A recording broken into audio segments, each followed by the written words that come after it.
오늘 다섯 번째 시간은 예수 그리스도와 동정 마리아를 주제로 보도록 하겠습니다. 교리서 457항입니다.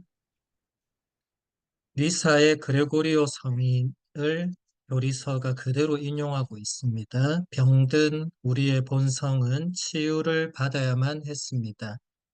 타락한 인간은 다시 일어서야 했고 죽은 인간은 다시 살아나야 했습니다. 가지고 있던 좋은 것들을 잃은 사람은 이것을 다시 찾아야만 했으며 어둠에 갇혀 있던 사람에게 빛이 비춰야만 했습니다. 사로잡혔던 우리는 구원자를 기다렸습니다.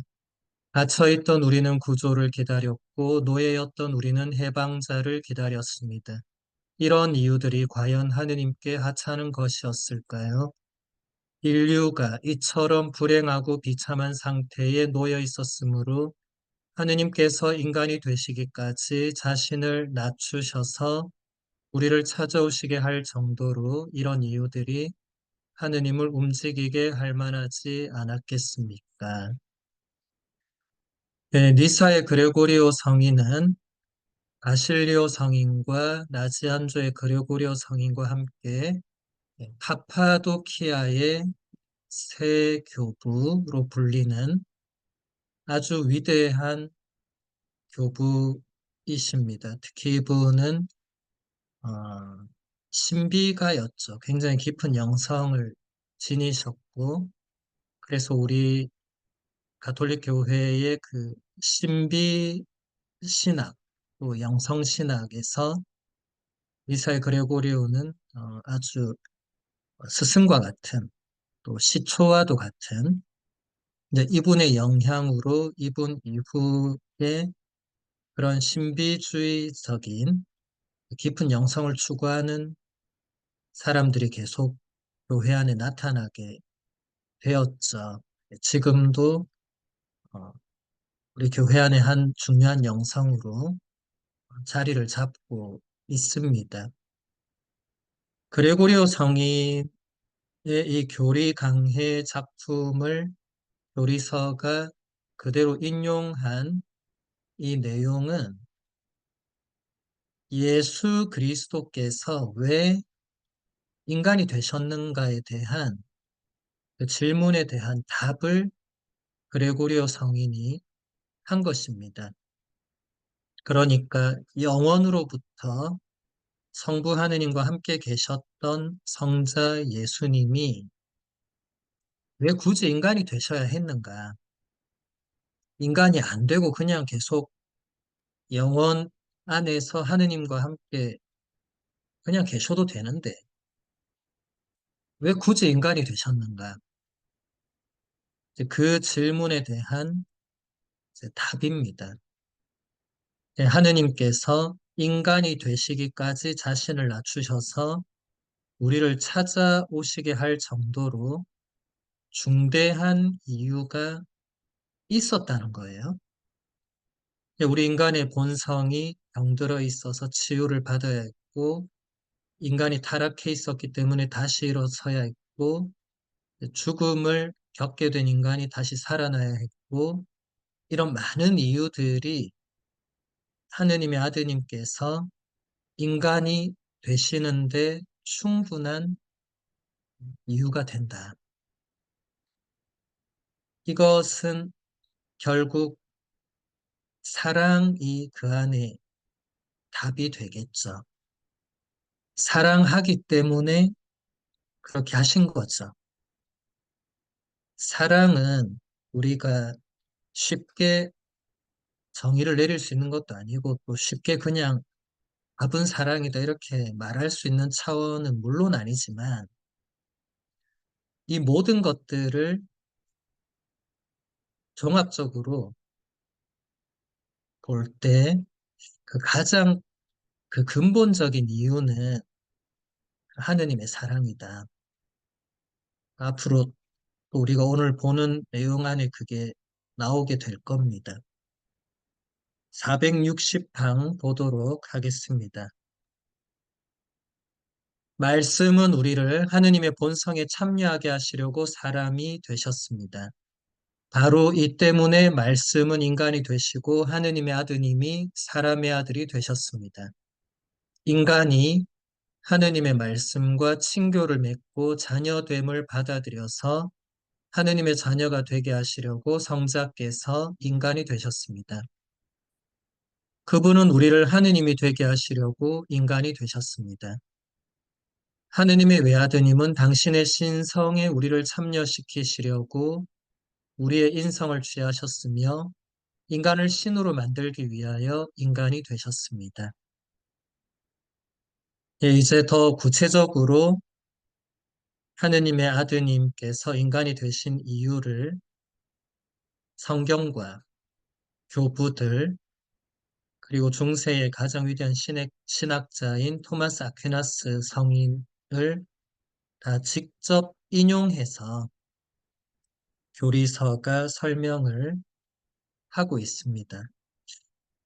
교리서가 이렇게 직접 인용하는 것은 그 내용이 굉장히 중요하다는 근거가 되겠죠. 그렇게 중요하지 않으면 간접적으로 인용을 해도 되겠죠.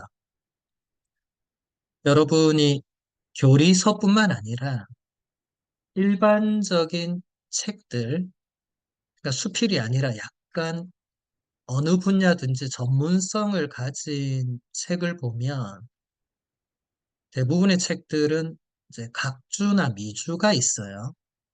그게 뭐냐면 그 본문에 뭔가 인용한 혹은 참고한 그런 문헌들을 저자가 표시하는 겁니다.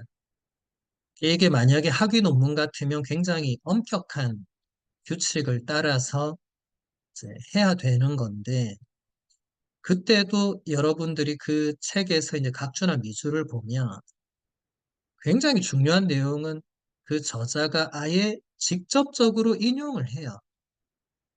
근데 그렇지 않은 내용은 그냥, 그런 관련된 주제는 이런 책이나 논문을 참조해라고 각주나 미주에서 또 알려줍니다.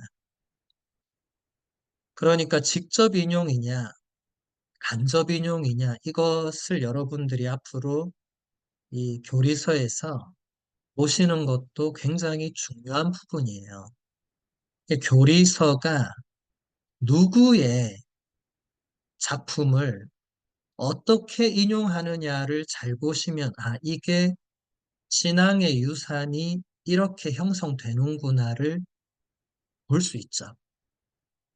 지금 이 460항이 그 정석을 보여줍니다. 일단 첫 문장에 보면 말씀은 하느님의 말씀이신 예수 그리스도를 말하죠. 우리를 하느님의 본성에 참여하게 하시려고 사람이 되셨다라고 하면서 베드로 2서 1장 4절의 성경 말씀을 그대로 직접 인용합니다. 성경은 그 하느님의 말씀을 담고 있기 때문에 성경은 거의 대부분 직접 인용을 합니다. 성경 말씀은 가장 권위가 있죠. 그러니까 하느님의 말씀이신 예수께서 왜 인간이 되셨는가를 이미 성경에서 베드로 사도가 본인의 두 번째 편지에서 그 답을 하고 있는 거예요. 우리를 하느님의 본성에 참여하게 하시기 위해서 그랬다. 그리고 그 다음에 보면 이레네오 성인의 이단 반박을 인용합니다. 이레네오 성인은 2세기 포교론자 중에 가장 중요한 교부 중에 한 분이죠. 이레네오 성인은 이 사도들과도 어느 정도 연결점이 있는 교부입니다. 2세기면은 사도 요한이 살아있을 때니까 뭐 100% 직접적인 연관성은 없지만 그래도 시기적으로 볼 때 가장 가깝잖아요. 내용은 거의 똑같죠, 그죠? 하느님의 자녀가 되게 하시려고 하느님과 친교를 맺고 하느님 본성에 참여하고 지금 같은 맥락이죠. 그 다음에 보면 아타나시오 성인을 또 그대로 인용해요. 아타나시오 성인은 3세기 말 그 4세기로 넘어가는 거기서 가장 또 중요한 역할을 했던 성인이시죠. 아타나시오 성인도 예수님은 우리를 하느님이 되게 하시려고 인간이 되셨다. 즉, 더 아타나시오 성인은 더 한 발 더 나가죠. 하느님 본성에 참여한다, 하느님의 자녀가 된다 해서 아예 하느님이 되도록 한다. 마지막으로 인용한 토마스 아퀴나스는 중세, 그러니까 13세기, 이제 12세기, 13세기 인물인데, 토마스 아퀴나스 성인은 예수님께서 당신의 신성에 우리를 참여시키려고 인간을 신으로 만들기 위해서 지금 위에 쭉 내려오는 것을 종합했다고 보면 되겠죠. 이렇게 교리서가 어떤 말씀 혹은 어떤 교부의 작품을 또 어떤 성인의 작품을 인용하는가를 여러분들이 잘 보시면 이 교회 안에 이 신앙의 진리를 교회가 어떻게 설명하는가, 그러니까 교리라는 것이 어떻게 이루어지는가를 잘 볼 수 있습니다. 그래서 여러분, 출처를 아는 것은 굉장히 중요해요. 출처를 모르면은 이게 이단이 말한 건지 사이비 교주가 말하는 건지 이런 걸 모를 수 있잖아요. 교묘하게 섞을 수 있잖아요.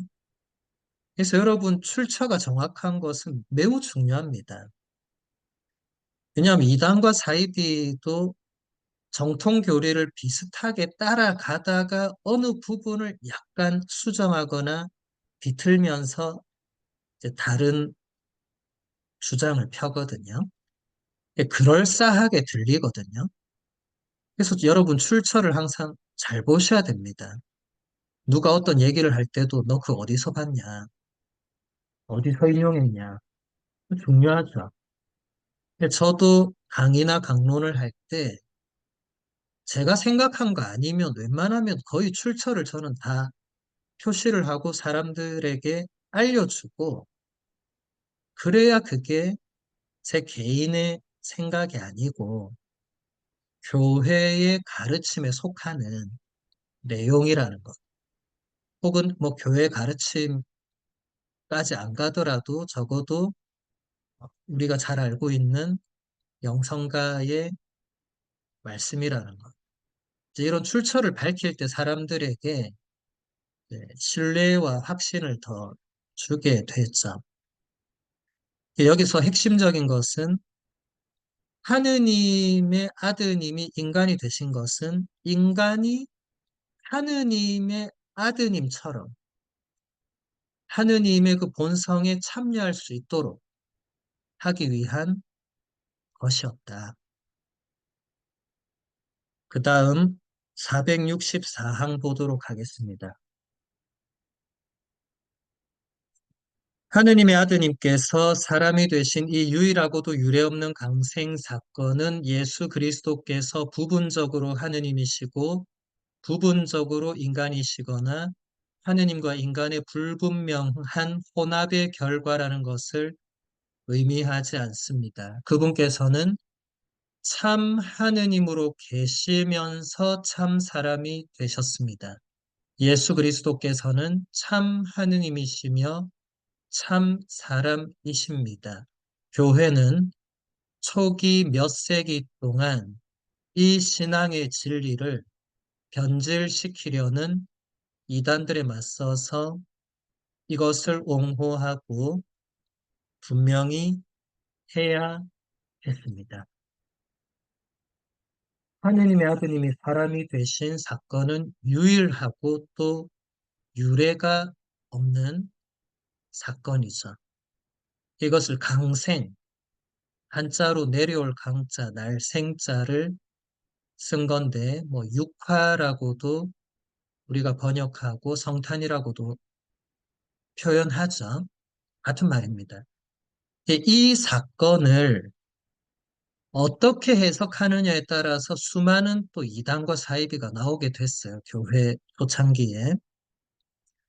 예수 그리스도께서 부분적으로 하느님이고 부분적으로 인간이다라고 주장하는 이단도 있었고, 하느님과 인간의 불분명한 혼합의 결과라고 주장한 이단도 있었다는 거예요. 그래서 몇 세기에 걸쳐서 교회는 교부들을 통해서 이런 이단이나 사이비들과 싸워야 했습니다. 그래서 교리서가 그렇게 결론적으로 말할 수 있는 것은 예수님께서는 참 하느님이면서 동시에 참 사람이시다라는 것입니다. 이것은 인류 역사상 유일한 존재이시죠. 예수 그리스도 외에는 누구도 하느님인 동시에 사람인 존재일 수가 없습니다. 다른 종교에서 뭐라고 하든지 말든지 그건 우리의 중요한 관심사가 아니에요. 그건 저도 잘 몰라요. 그러니까 거기에 대해서 우리가 뭐라고 말할 수도 없고, 그리고 우리는 예수 그리스도만이 유일하게 하느님이시며 인간이시다. 그것도 하느님이시고 인간이시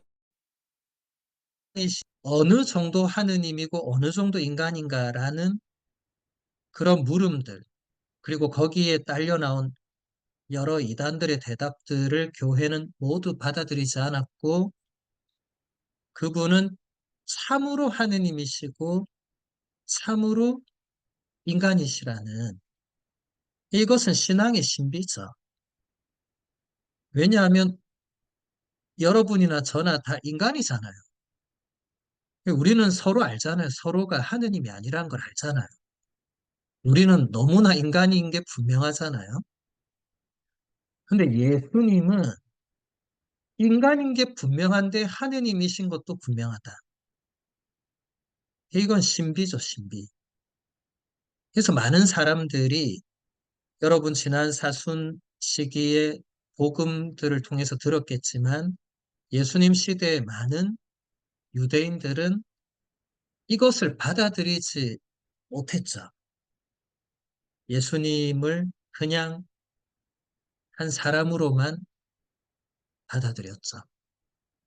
그게 결국은 예수님을 죽음으로까지 몰고 가게 만들었죠. 예수님의 죽음의 가장 큰 이유는 예수님이 신성모독을 했다는 거예요. 인간인데 하느님인 것처럼 말했다고. 이게 받아들이기 쉬운 내용이 아니었던 겁니다. 예수님 이전에 하느님이면서 인간이었던 사람이 아무도 없었고, 모세나 다윗이나 솔로몬이나 예언자들이 탁월한 인물들이었지만 하느님이면서 인간은 아니었죠. 그 구약 성경에서는 그런 존재가 없었죠. 그러니까 유대인들은 예수님을 보면서도 예언자 중에서도 좀 뛰어난 예언자가 아닐까, 그런 생각을 많이 했습니다. 여러분 마태복음서 16장에 보면 예수님께서 제자들에게 사람들이 나를 누구라고 하느냐 하고 물어보시죠. 그때 제자들의 첫 번째 대답은 세례자 요한이라고 사람들이 말한다고. 그리고 그 다음 대답이 예언자 같은.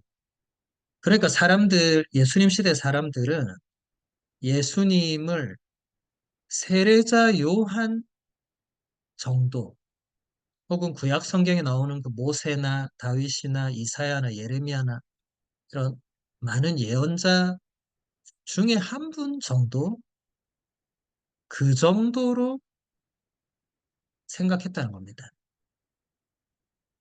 지금도 수많은 사람들은 예수님을 그 정도로 생각하거나 소크라테스 같은 그냥 우리가 위인으로 분류하는 그런 인물 중에 하나로 생각하거나 그것도 아닌 관심이 없거나 그런데 우리 그리스도인들은 예수님을 어떻게 생각하느냐가 정말 중요하죠. 그래서 예수님이 그때 제자들한테 그런 질문을 하신 것이고 마지막에 제자들에게 그러면 너희는 나를 누구라고 하느냐라고 직접 물으시죠. 그때 베드로가 스승님은 살아계신 하느님의 아드님 그리스도이십니다라고 대답하죠. 그게 우리의 대답이 되어야 되는 것입니다. 465항 보겠습니다. 초기의 이단들은 그리스도의 신성보다도 그분의 참된 인성을 부인했습니다. 사도 시대부터 그리스도교 신앙은 하느님의 아드님께서 사람의 몸으로 오셨다고 하는 참된 강생을 주장했습니다. 그러나 3세기부터 교회는 안티오키아에서 열린 공의회에서 사모사타의 바오로의 주장에 맞서 예수 그리스도께서는 입양이 아니라 본성으로 하느님의 아드님이시라는 사실을 확언해야 했습니다. 325년 니케아에서 열린 제1차 세계공의회는 하느님의 아드님께서 창조되지 않고 나시어 성부와 한 본체이시라고 그 신경을 통해 고백하고 하느님의 아들은 무에서 나왔다거나 성부와는 실체 또는 본질이 다르다고 주장한 아리우스를 배척했습니다. 네, 465항은 초세기의 여러 이 그리스도에 관련된 이단들을 간략하게 종합 정리를 해놓은 건데, 먼저 초세기 이단들은 예수님의 신성보다는 인성을 부인했습니다. 이것을 이제 전문 용어로 그리스도 가현설, 거짓 가짜에 나타날 현자. 그러니까 거짓으로 나타났다. 그 가짜로 예수님이 우리 인간의 육신을 입고 계셨는데 그게 진짜가 아니었다는 거예요. 그래서 예수님이 나중에 이제 우리가 곧 파스카 성삼일 지내잖아요. 이때 예수님이 엄청난 순환과 끔찍한 고통을 겪으셨는데 이 그리스도 가현론자들은 이런 비슷한 주장을 하는 모든 이단들은 그게 쇼였다고 주장을 해요. 왜냐하면 예수님은 하느님과 똑같은 분이시니까, 그러니까 하느님이니까 하느님이 고통과 죽음을 겪을 수 없다. 간단한 논리죠. 그래서 십자가에서 아파하고 괴로워하고 그 죽음을 겪고 한 것은 다 이제 쇼였다고. 하느님께는 고통과 죽음이 없다는 거죠. 그런데 이미 그리스도교 신앙은 이제 요한의 첫 번째 편지를 볼 때도 하느님의 아드님은 사람의 몸으로 오셨다. 요한 복음서를 봐도 그 1장에서 말씀이 사람이 되셨다고 하는 그 1장 로고스 창가 거기도 보면 이제 그걸 그리스어 원문을 보면 말씀 로고스께서 이 인간의 살을 안으로 들어오셔서 이제 원문 그대로 직역하면 그래요. 그렇게 해서 우리 안에 천막을 치셨다. 원문은 그렇게 되어 있습니다. 지금 우리에게는 천막이라는 용어가 굉장히 생소하죠. 하지만 이스라엘 민족은 유목민족이었죠. 그들은 천막을 친다는 의미를 잘 알고 있었습니다. 로고스께서 우리 인간의 살 안으로 들어오셔서 천막을 치셨다는 의미는 거짓으로, 가짜로 그냥 드러나 보이는 그런 단어들이 전혀 아니거든요. 정말 예수님은 우리와 똑같은 살과 피를 지니고 있는 인간으로 태어나셨다는 거예요. 그 다음 사모사타의 바오로라는 인물이 이제 다른 주장을 또 펴기 시작하는데 예수님은 입양이 되어서 하느님의 아드님이 되셨다. 원래는 그냥 우리가 똑같은 인간으로 태어났는데 여러분 예수님 세례 받으실 때 보면은 예수님이 세례자들한테 세례를 받고 나서 요르단 강에서 나오실 때 하늘에서 이는 내가 사랑하는 아들 혹은 너는 내가 사랑하는 아들 내 마음에 드는 아들이다라는 하느님의 음성이 들렸다는 그 내용이 있죠. 사모사타의 바오로는 그 성경 본문을 보고 아 예수님은 이때 하느님의 아드님으로 입양이 되시면서 이제 하느님의 아드님이 되신 거구나. 그래서 또 이런 주장을 하는 거예요. 그럼 그 이전에는 아니었다는 거잖아요. 그러니까 결국 안티오키아 회의에서 사모사테 바오로를 단죄하고 예수님은 입양이 아니고 본성 그 자체로 처음부터 하느님의 아드님이셨다라고 공식적으로 발표를 해야만 했습니다. 그리고 325년에 이제 니케아에서 열린 첫 번째 전 세계 보편 공의회에서는 아리우스라는 이 사제의 주장을 단죄하는데 아마 아리우스에 대해서는 여러분들이 이제 제 강의를 통해서 또 혹은 이제 다른 곳에서 많이 들으셨을 거예요. 오늘 여기서 또 아리우스 얘기하면 이 시간 전체를 또 다 얘기해야 되니까 아주 간단하게 얘기해서 여기 나와 있는 대로 아리우스는 하느님의 아들은 무에서 나왔다. 성부와는 실체 또는 본질이 다르다. 한마디로 말해서 아리우스는 예수님은 하느님과 본질적으로 똑같지 않다고 주장했습니다. 자세한 내용은 제가 다른 강의들에서 많이 다루었기 때문에 참고하시면 됩니다. 그래서 이제 니케아 공의회에서 거기 참석한 주교님들은 아리우스의 이 주장을 단죄하고 신앙 고백문을 만드는데 거기서 결정적인 부분이 창조되지 않고 성부로부터 나셨다. 그래서 창조되지 않았다. 이게 아리우스 주장을 반박하는 거예요.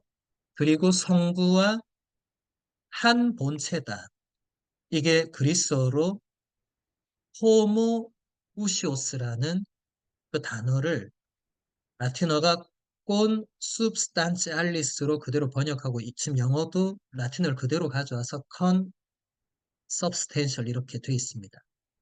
이 단어로 아리우스의 주장을 결정적으로 물리치게 되고 이 신앙 고백문 작성에 기여한 결정적인 공헌을 했던 인물이 바로 아까 우리가 봤던 아타나시오 성인입니다.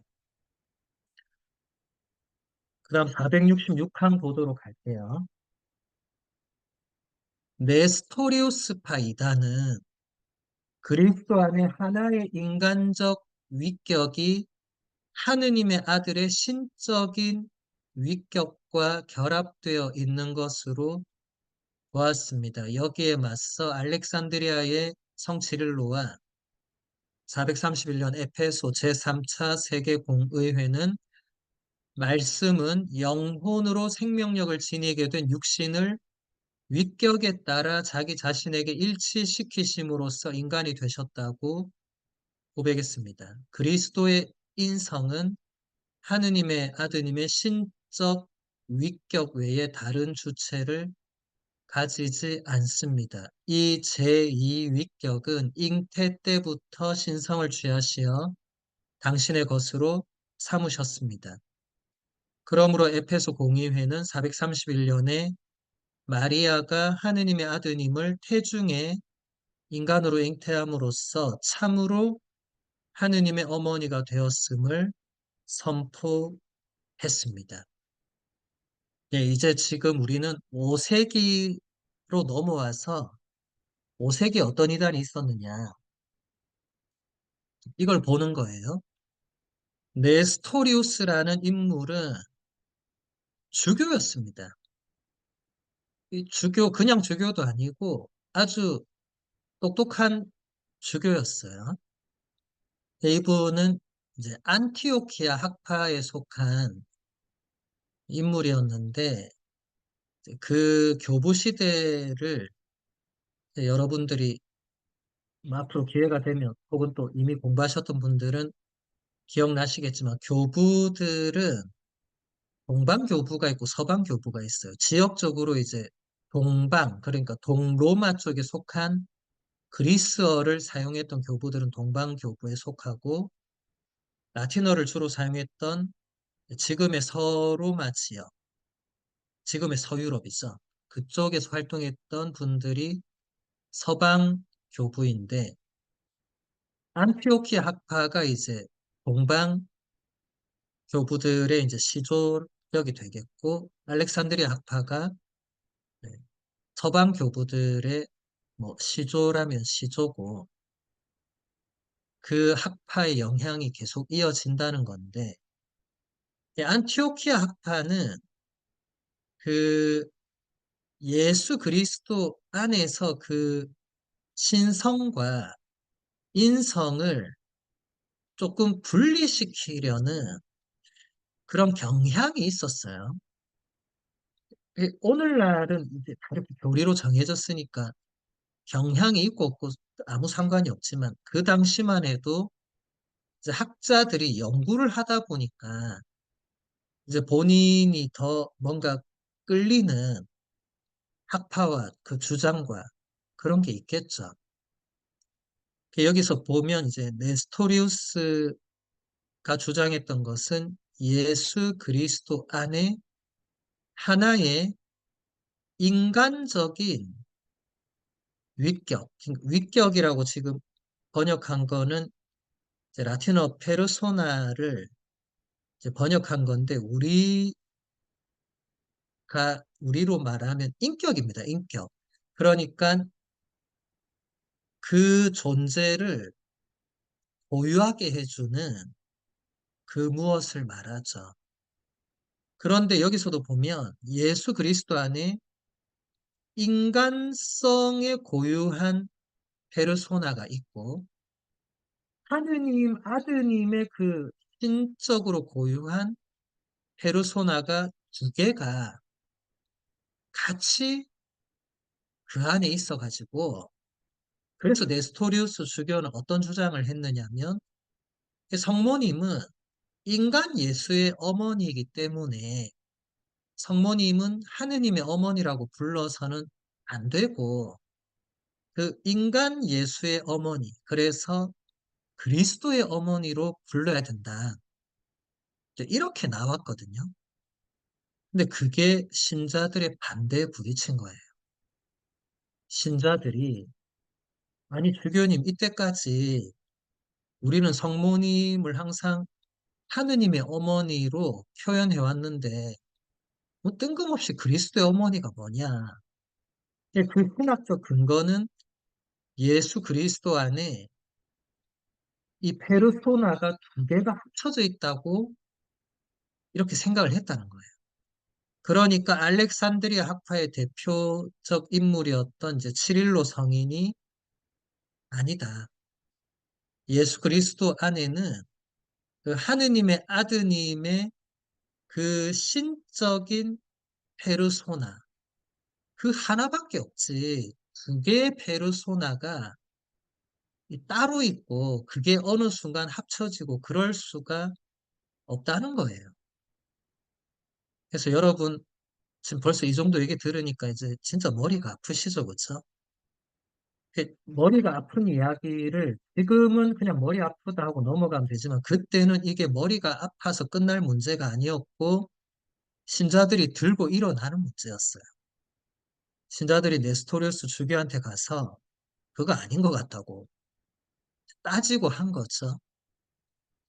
그래서 이제 431년에 에페소 공의회에서 성모님이 잉태하시고 낳으신 그 예수님은 처음부터 이제 하느님의 그 아드님이셨고 그분은 인간적인 다른 어떤 페르소나가 합쳐지고 이런 거 없다. 오로지 하느님의 그 아드님으로서의 그 페르소나를 지니신 분이기 때문에 성모님은 하느님의 어머니라고 부르는 것이 맞다.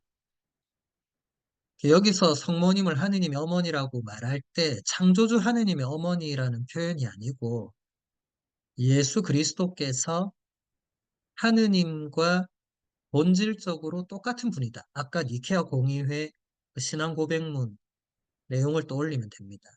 그러니까 그 고백을 그대로 이어서 표현한 거죠. 그리고 지금까지도 우리 교회는 성모님을 하느님의 어머니라고 고백하죠. 우리가 이 강의 시작할 때 성모송 바쳤잖아요. 그 성모송에서도 천주의 성모 마리아라고 고백했잖아요.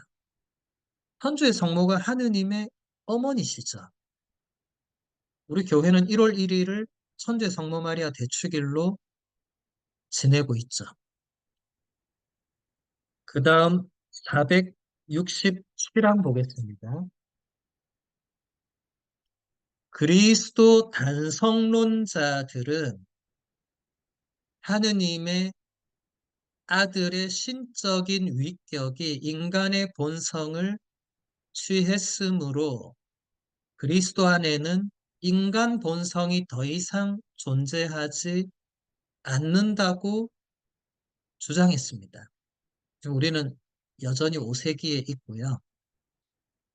이 이단에 맞서서 칼케돈에서 열린 제4차 세계공의회는 451년에 다음과 같이 고백했습니다. 거룩한 교구들을 따라서 신성에서 완전하시고 인성에서 완전하시며 참 하느님이시고 이성적 영혼과 육체로 이루어진 참 사람이시며 신성으로는 아버지와 한 본체이시고 인성으로는 우리와 한 본체이시며 죄 말고는 모든 면에서 우리와 똑같으시고 신성으로는 시간 이전에 성부에게서 나셨으며 인성으로는 이 마지막 때에 하느님의 어머니 동정 마리아에게서 우리를 위하여 우리 구원을 위하여 태어나신 유일하고 동일한 아들 우리 주 예수 그리스도를 고백할 것을 우리는 모두 한 마음으로 가르치는 아이다.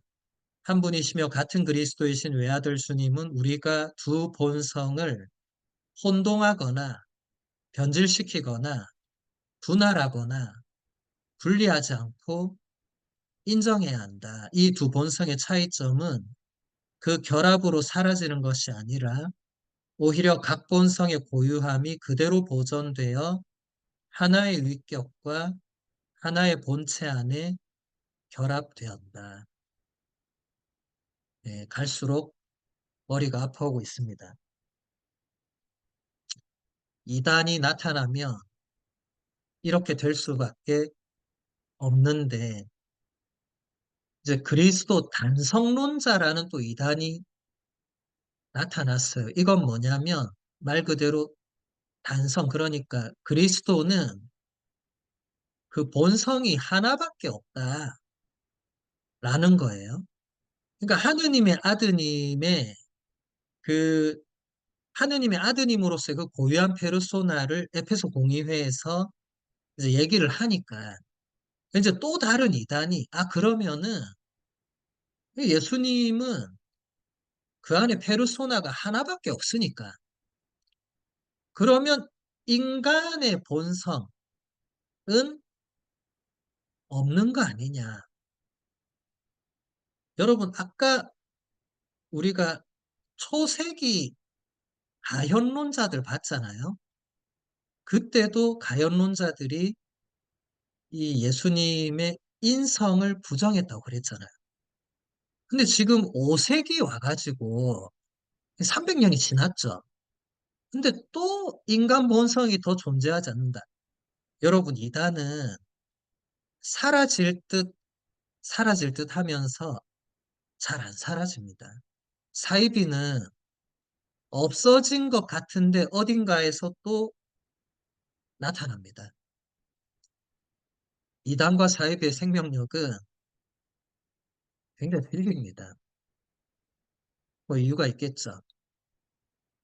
교회는 이미 초세기에 그런 가현론자들의 주장을 다 반박했지만 또 이단이 나오니까 결국 또 뭔가 여기에 대해서 얘기를 할 수밖에 없죠. 그래서 이 칼케돈 공의회의 이 신앙 고백이 중요한 것은 여기 보시면 467항이 굉장히 길게 칼케돈 공의회의 이 결정문을 인용을 직접 했잖아요. 이게 왜 이렇게 했느냐면 이제 이게 최종적인 교회의 그 그리스도론의 최종 결정입니다. 이 이후로부터는 더 이상 예수 그리스도에 대해서는 더 이상 다른 어떤 결정을 하지 않았고 다른 이제 이단과 사이비들은 그 이전 이단 사이비들의 아류나 삼류 정도에 불과했기 때문에 그렇게 크게 교회를 위협하지 못했고 신앙의 진리를 건드리지 못했거든요. 왜냐하면 이 칼케돈 공의회에서 이제 명확하게 구체적으로 이때까지 여러 교부들이 했던 것, 그리고 앞에 니케아 공의회, 콘스탄티노플 공의회, 에페소 공의회에서 이야기했던 것들을 바탕으로 거의 완전하게 정리를 했기 때문에 그렇게 된 거죠. 그래서 이 신앙국, 이제 이 결정은 매우 중요하니까 다시 보겠습니다.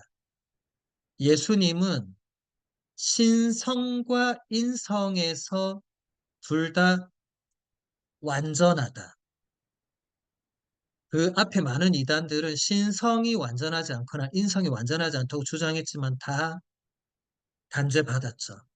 예수님은 신적인 존재로도 완전히 하느님이고 인간으로서도 완전히 우리와 똑같은 인간이셨다는 거예요. 뒤에는 그걸 구체적으로 설명한 겁니다. 참 하느님이시고 이성적 영혼과 육체로 이루어진 참 사람이시고 신성으로 아버지와 본질이 같으시고 인성으로 우리와 본질이 같고 죄 말고는 모든 면에서 우리와 똑같고 또 신성으로는 시간 이전에 그러니까 영원으로부터 성부에게서 나셨고 인성으로는 마지막 때에 동정 마리아에게서 태어나셨다. 그래서 예수님은 한 분이시고 예수님 안에 신성과 인성이 있는데 이것을 혼동하거나 변질시키거나 분할하거나 분리해서는 안 된다. 이렇게 했던 이단 사이비들이 있었기 때문에 여러분이 네 가지는 굉장히 중요한 문장입니다. 지금도 만약에 누군가가 예수님의 신성과 인성에 있어서 그것을 혼동하거나 변질시키거나 분할하거나 분리하면 이단이 됩니다. 여러분은 이제 그런 생각을 할 수 있죠. 아니, 뭐 그게 그렇게 중요한가? 아니, 그 예수님을 믿고 그냥 예수님 십자가 길을 잘 따르고 살면 되지. 뭐 그렇게 머리 아픈 걸 우리가 이렇게 따져야 되는가라고 생각하실 수 있습니다. 제가 아까도 말씀드렸지만 오늘날은 이제 이렇게 이것이 다 교리로 결정이 돼 있기 때문에 굳이 이게 그렇게 여러분에게 중요하게 다가오지 않고 머리가 아픈데 초세기 한 4, 500년 동안 교회가 이런 부분들 때문에 끊임없이 분열되고 이단과 싸우고 시달려 왔던 그 시대를 생각해 보면 중요한 의미가 있죠. 그리고 여러분들이 이런 문장들이 머리가 아프더라도 잘 보셔야 되는 게 지금도 이단과 사이비는 사라지지 않았습니다. 여러분 주위에 있습니다. 여러분을 노리고 있을 수 있죠. 그럴 때 어떻게 알아보고 어떻게 물리칠 수 있느냐? 바로 이 내용들입니다. 이단과 사이비에게 우리가 갖다 댈 수 있는 근거는 우리 교회가 결정한 신앙의 내용들입니다. 이대로 따라오면 되는데 여기서 하나라도 다르게 하거나 여기에 뭔가 추가하거나 여기에 다른 사이비 교주 이름을 넣거나 그 다 이단이죠. 그래서 여러분들이 머리가 아플지라도 그리고 여러분이 지금 당장은 다 이게 이해가 안 되더라도 나중에 누군가가 여러분에게 와서 예수 그리스도는 누구냐? 너 어떻게 생각하냐? 라고 할 때 이 467항을 거기 딱 갖다 대면 됩니다. 나는 이렇게 믿는다. 너도 이렇게 믿을 거면 가톨릭 교회로 와서 세례를 받고 너는 이렇게 안 믿을 거면 나한테 더 이상 오지 마라. 나는 이렇게 믿는다. 나는 여기서 한 문장도 다르게 해석하지 않는다. 네가 나한테 뭐라고 하든 말든 나는 받아들이지 않는다. 라고 하시면 여러분이 이단과 사이비를 물리칠 수 있죠. 그 다음 468항 보도록 하겠습니다.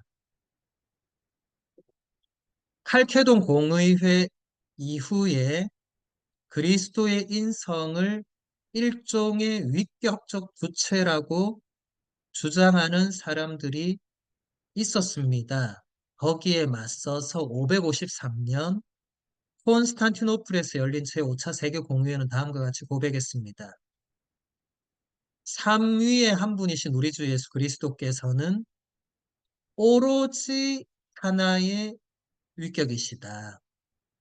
그러므로 그리스도의 기적뿐만 아니라 그분의 고통과 죽음까지도 그분의 인성에 해당하는 모든 것은 그분의 주체인 신적 위격에 귀속된다. 사람의 몸으로 십자가에 못 박히신 우리 주 예수 그리스도께서는 참된 하느님이시고 영광의 주님이시며 거룩한 삼위의 한 분이시다. 네, 칼케돈 공의회가 451년에 열렸죠. 그런데 콘스탄티노플 제5차 공의회는 553년 열렸죠. 그러니까 100년의 기간이 있었고 이 100년 사이에 또 누가 나와가지고 칼케돈 공의회에서 다 정해놨는데 거기다 또 다른 또 해석을 하고 이렇게 주장하는 사람들이 있었다는 거예요. 여러분, 역사는 반복됩니다. 정해놔도요, 꼭 청개구리 같은 사람도 있고요, 그걸 또 자기 마음대로 해석한 사람도 있고요, 천차만별입니다. 그러니까 교회가 또 공의회를 열어서 다시 또 그것을 반박할 수밖에 없는. 초세기는 이게 계속 반복된 역사입니다. 그래서 우리가 좀 지겹더라도 이것을 제대로 알아야 오늘날 이단 사이비를 알아보고 그들을 퇴치할 때 여러분이 정확한 근거를 댈 수 있는 거죠. 471항 보도록 하겠습니다. 라오디케이아의 아폴리나리우스는 그리스도 안에서 말씀이 영혼 또는 정신을 예치했다고 주장했습니다. 이러한 오류에 대해서 교회는 영원하신 아드님께서 인간의 영혼도 취하셨다고 고백을 했습니다. 이제 수많은 이런 아류들이 있었다는 거예요. 여러분이 이제 이런 것을 이제 한번 들으시면 이제 오늘날 이렇게 비슷한 주장을 하는 사람들을 바로 알아보는 거죠. 아, 지금 저 사람 문제가 있구나. 적어도 저 사람이 정확한 그리스도교 교리를 말하지 않는구나. 여러분, 세례를 받은 사람이라도 이단이나 사이비에 빠져들 수 있고, 가톨릭 교회 안에 몸담고 있으면서도 이단과 사이비의 사상을 따를 수도 있죠. 여러분이 또 안 그런다는 보장도 없죠. 여러분, 이단과 사이비는 죽을 때까지 조심해야 됩니다. 죽을 때까지. 예전에 저에게 배우셨던 분들은 때르툴리아노라는 교부를 제가 가르칠 때 그 때르툴리아노 기억하실 거예요. 라틴 신학의 창시자라고까지 불리는 정말 탁월한 인물이었어요. 근데 그랬던 인물이 이제 몬타누스라는 이단에 빠지게 됩니다.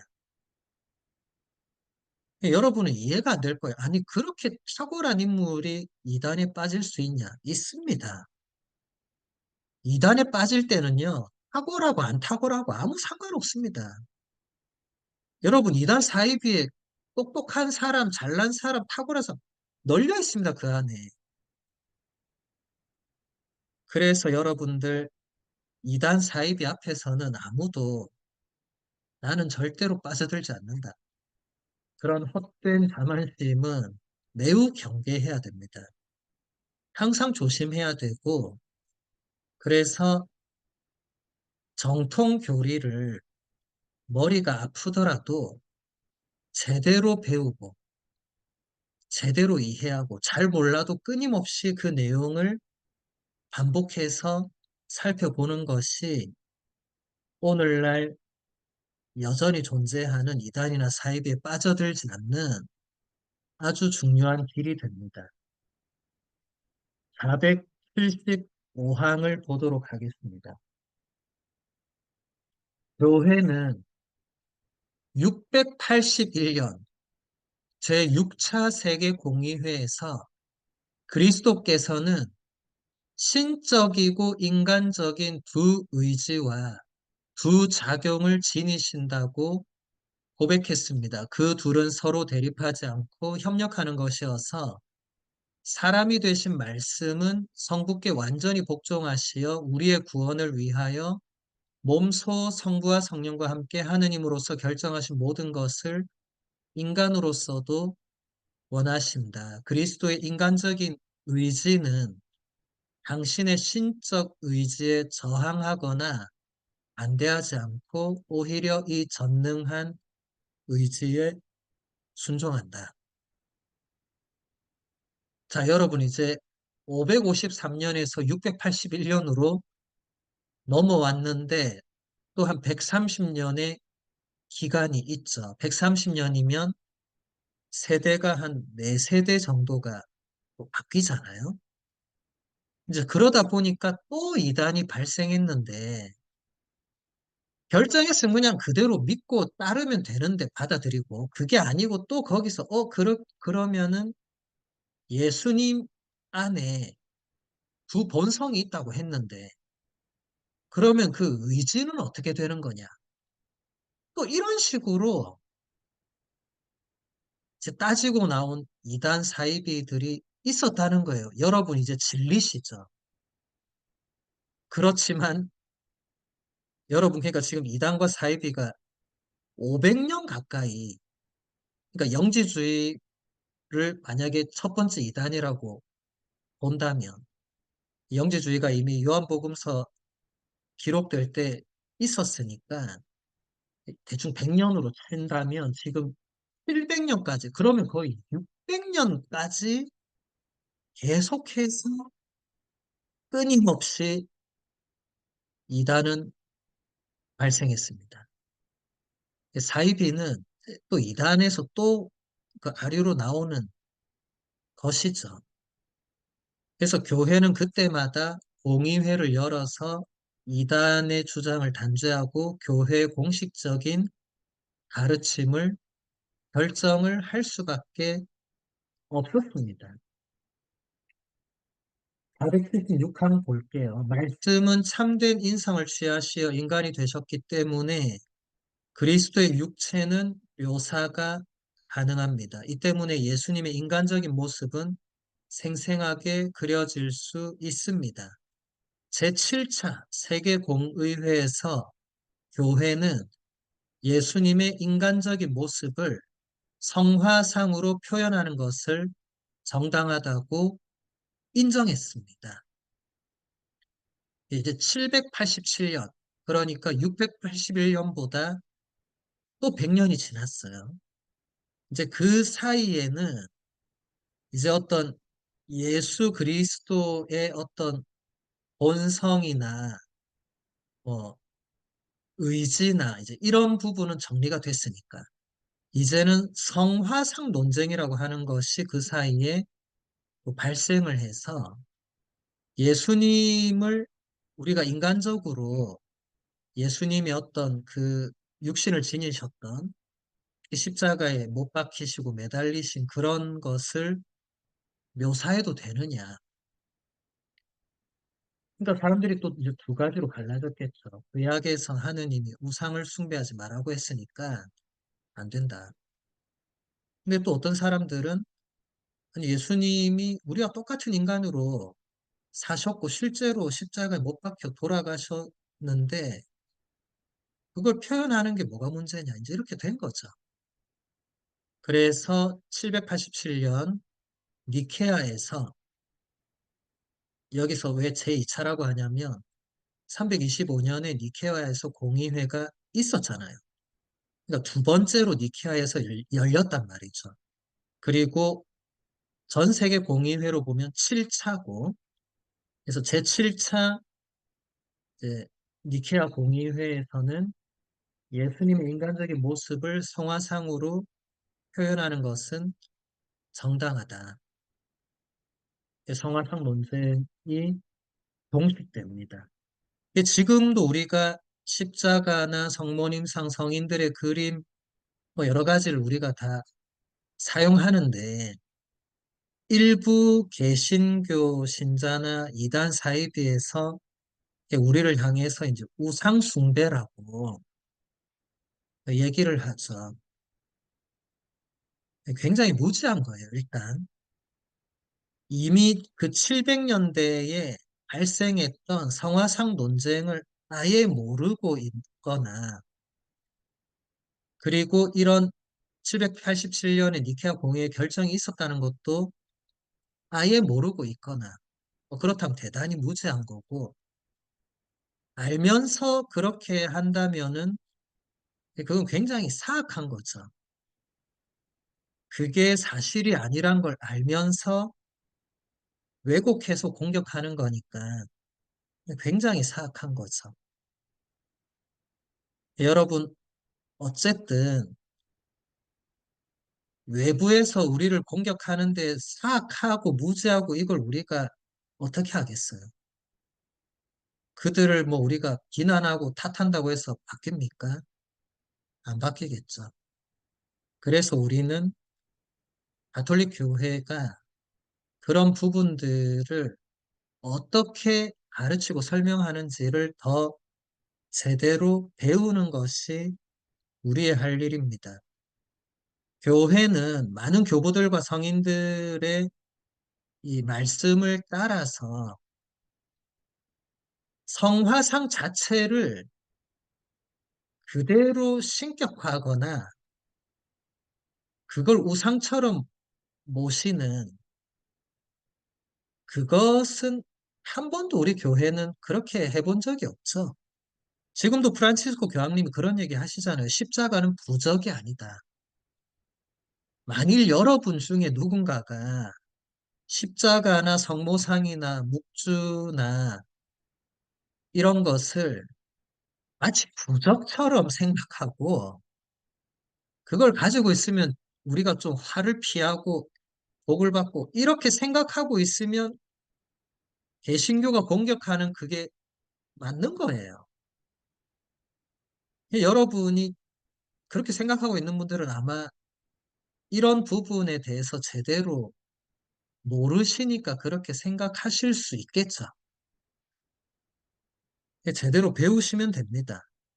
여러분이 가지고 있는 십자가나 묵주나 성모님상, 성인상, 그 그림들 이런 것들은 부적이 아닙니다. 부적과 같은 효과를 전혀 내지도 않습니다. 그러면 그게 그 성화상을 우리가 공경하는 것은 그 성화가 표현하고 있는 그러니까 이것은 성사라는 개념을 여러분이 제대로 이해하면 성화상도 쉽게 이해할 수 있거든요. 개신교는 성사 자체를 받아들이지 않아요. 그러다 보니까 신비를 이해하고 받아들이는 해석하는 그 영역이 굉장히 축소되어 버렸어요. 어쩔 수 없죠. 성사 자체를 거부해 버렸기 때문에.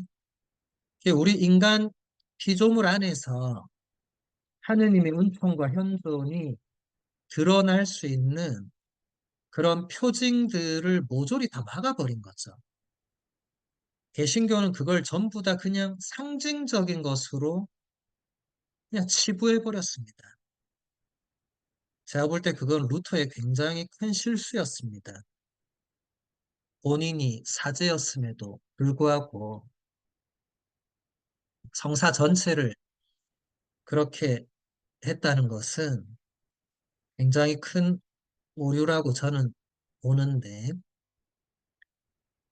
성사라는 것은 우리 눈에 보이지 않는 하느님의 은총, 또 그분의 현존을 우리가 감각적으로 뭔가 인지할 수 있도록 드러내 보여주는 그런 표징적인 모든 것을 성사라고 합니다. 그래서 예수님은 원성사라고 합니다. 뿌리 원자를 써서 성사의 뿌리가 되는. 그러니까 예수님은 하느님이 어떤 분이신지를 가장 분명하게 드러내 보여준 분이잖아요. 그러니까 예수님은 원성사입니다. 그리고 예수님께서 또 최후의 만찬 때 우리가 이제 성목요일 주님 만찬 저녁 미사 때 그 최후의 만찬을 그대로 또 재현을 하는데 거기서 예수님이 성체 성사를 세우시거든요. 빵과 포도주를 들고 이것은 내 몸이다. 이것은 내 피다. 너희는 나를 기억해서 이것을 행하라고 명령하셨잖아요. 이게 바로 성사가 어떻게 이루어지는가? 성사는 하느님 혹은 예수님 그리고 그분의 말씀을 통해서 그게 구체화되고 드러나는데 이 성화상들이 그 자체로 우리가 그것을 부적처럼 이렇게 생각해서는 안 되지만 우리가 그 성화상을 바라볼 때, 우리가 십자가를 바라볼 때 그 십자가를 바라봄을 통해서 예수님을 떠올리게 되고, 나를 위해서 순환과 죽음을 겪으신 예수님의 사랑을 묵상하게 되고, 그런 의미에서 그 십자가는 2000년 전에 예수님께서 매달리셨던 그 십자가를 우리에게 어느 정도 느끼게 해주고 드러내 보여주는 표징이 되죠. 그래서 성화상으로 예수님을 표현하는 것을 교회가 공식적으로 인정한 것입니다. 480방 보겠습니다.